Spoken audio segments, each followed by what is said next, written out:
Some players become famous by scoring spectacular goals, which are played over and over to be enjoyed by the fans. But if a player were to be given credit for his sheer love of his team, it would be difficult to beat Peter Grant. From his debut against Rangers in 1984, Peter has been a player whose commitment is unquestioned. Even 15 years later, Peter still remembers his surprise at being selected for his debut in the Old Firm game. He hadn't even been on the first team bus, never mind training with them.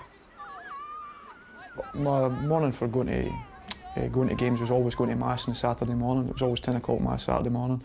So I'd come back from there and my mum had said to me that there was a phone call from Celtic Park to get an hour early. So I thought the game had changed because we were playing every reserves. I can always remember it as if it was, as I say, yesterday. And the thing was, I went in and I remember two Celtic legends walking past me, Bob Lennox and Jimmy Johnson, walking past me saying, "You'll get your first breather tonight about 9 o'clock. But I just laughed, you know, and so I just, because it was him that was talking to me, so I was nervous. It was a nervous laugh, really. Never thought anything else of it. Davy Hay wanted to see me right away, took me into Brian Scott's room. Nobody else in it. He said, "Peter, you're playing over at Ibrox today." It was the first time I've ever swore at a manager in my life, and probably the last. And I said, "You're effing joking." And Davy just stood there and said, "If I didn't think you couldn't do it, I wouldn't be playing you." In the season that followed, Peter became a regular player for Celtic, contributing in his own way to the success of the team.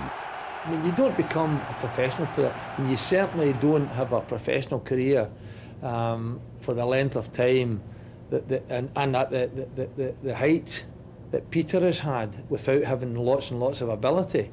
But certainly his abilities were in different directions. He supplied ingredients that often the very skillful players perhaps didn't have. Kinley's taken out of the play, Harper breaks, good recovery by Grant. During the legendary centenary season, Peter's determination to bring glory to the club increased, not only to mark a special year for Celtic, but to see off the Rangers challenge. Here's Peter Grant for Celtic. The underside of the crossbar, and in from Billy Stark.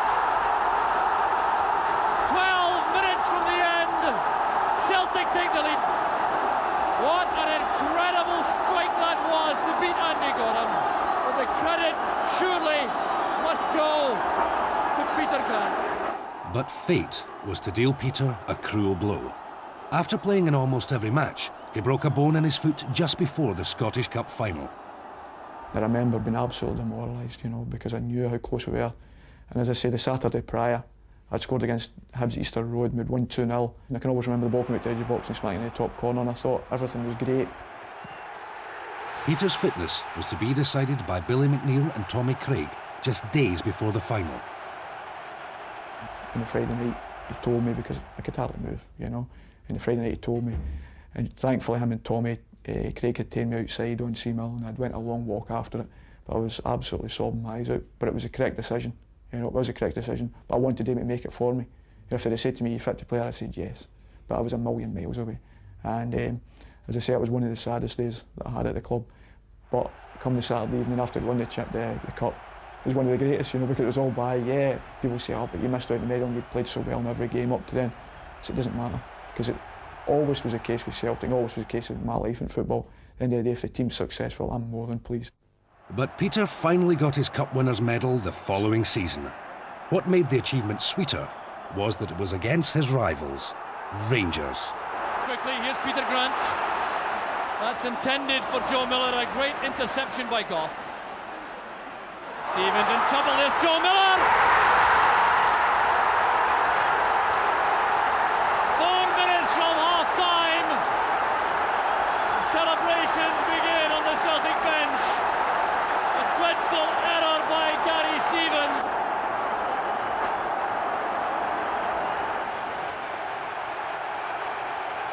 It would be fair to say that at times Peter wasn't universally praised by the Celtic support. But no matter the results on the pitch, his faith in Celtic was unquestionable.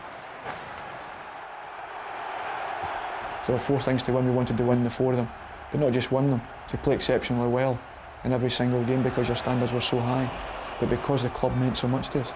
You know, every single day, I mean, I can honestly say in all the hard times I had at Celtic, the illness, everything, I'd never ever lost my enjoyment to get in there. Every time I seen Celtic Football Club, driving around the corner, seeing Celtic Football Club, I actually pinched myself to the day I left, you know, because it just meant so much to me. In April 1994, the great Celtic support were banned by Rangers from the Old Firm match. Some thought it would demoralise Celtic. It had the opposite effect. Well, Celtic could really silence this huge crowd here. It's Collins! It's a magnificent goal by John Collins! I think it put more pressure on their players than actually it on us, you know. And the only unfortunate thing is we never won the game, because it'd been great to say for the rest of my career, we even beat us and all the supporters there, you know. The arrival of Tommy Burns as manager revitalised Peter's career. Both men knew what Celtic stood for and gave their all to advance the club. And I think there's something special when you've got homegrown talent there. And really, I mean, I signed contracts with Celtic, I couldn't even tell you what was in them. I was just wanting to know the length of time it was in them, you know, because I always thought if I signed a 3 or a 4 or 5 year contract, I was going to play for Celtic for the next 4 or 5 years.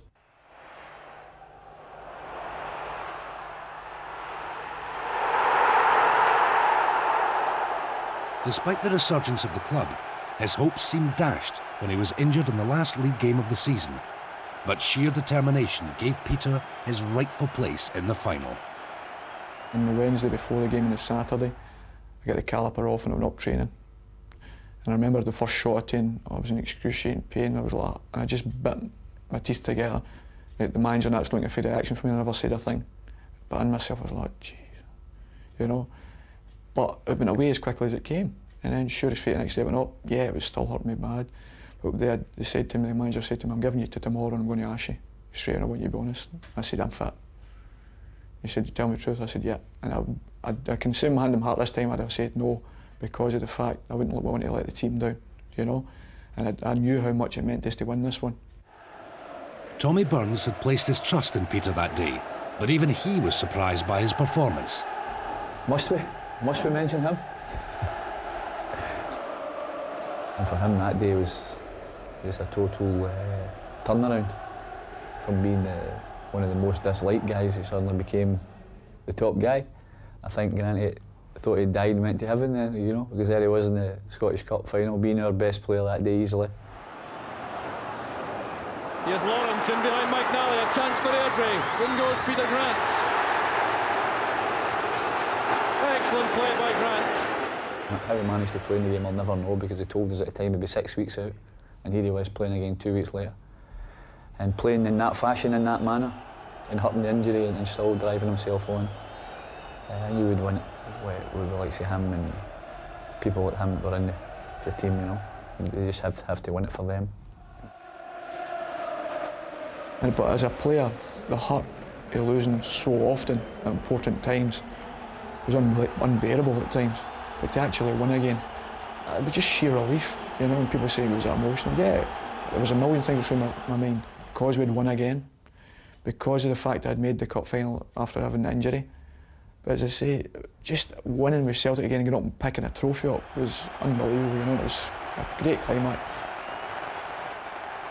Peter Grant has known the highs and lows at Celtic, but through everything, his pride when wearing the Hook jersey never diminished, and he always gave 100% for his club. Oh, that's a good ball from Stark. Here's Walker. That's for Peter Grant. That's the second! Every game, I gave it my best shot, whether I was hopeless in the game or whether I was fantastic. I gave them 100% effort in every single game, because I knew how much it meant to them. And as I say, I'd stood in the terrace as well, and I knew how passionate I was when I stood in the terrace, and to actually pull a jersey on, well, it's a dream come true. And as I say, people say to me, why did you never ever swap strips or that? I say, well, I swapped strips for Celtic one's hard enough to get. So you ended up with about 50 Celtic strips, and they're saying, crazy, you know, we played against some of the best players in the world. And I said, well, what am I wanting your strip for? They've not played with the green and white hoops on. But to me, Celtic was my team, and that was the dream.